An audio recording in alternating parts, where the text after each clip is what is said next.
Mismong si Senador Chis Escudero na ang nagkumpirma, pinag-uusapan na raw nila ni Senadora Grace Poe ang posibleng tambalan nila sa eleksyon 2016.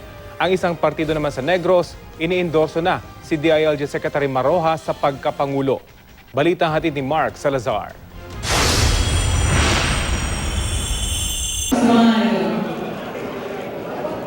May hand signal pa pero hindi ito kampanya. Simbolo ito ng One Negros o pagbubuklod ng Negros Occidental at Oriental sa iisang Negros Island region, alinsunod sa Executive Order 183 ni Pangulong Aquino. Mahalaga raw ito sa mga Negrense para hindi barya-barya lang ang nakukuha nila sa regional development. Ang Negros Occidental kasi noon nakikihati sa Western Visayas na ang sentro ay Iloilo. Ang Negros Oriental naman bahagi noon ng Central Visayas na ang sentro ay Cebu. Teachers, health workers, policemen, everything, we have to go to Iloilo. It costs us a lot. This has been the dream of our forebears, our leaders before. For maybe 30 years, now it's a reality. Bibilis, gaganda ang development ng Negros Island dahil biro mo lahat ng transaksyon nila, kailangan tatawid pa sila ng dagat patungong Iloilo o kaya patungong Cebu.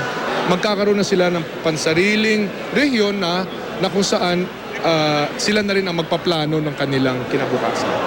Dekada-dekada nang hinihingi ito ng mga Negrense. Kaya bilang pasasalamat, ang Iloilo may Senate President Frank Drilon. Kami sa Negros may President Mar Rojas.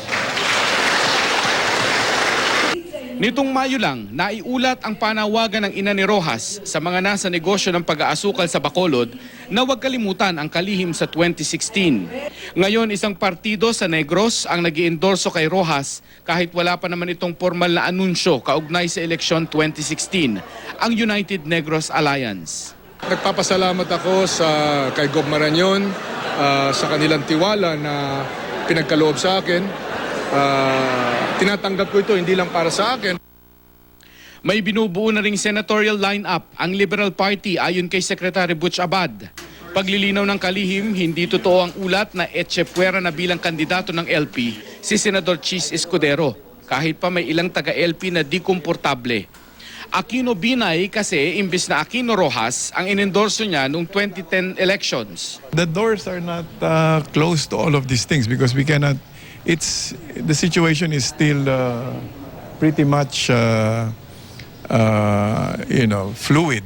Sabi ni Escudero, mananatili siyang independent candidate sa 2016 kahit pa naging guest candidate na siya ng administrasyon noong 2013 senatorial elections. Nationalist People's Coalition o NPC ni Danding Cojuangco ang huli niyang naging partido bago nagbitiw noong taong 2009.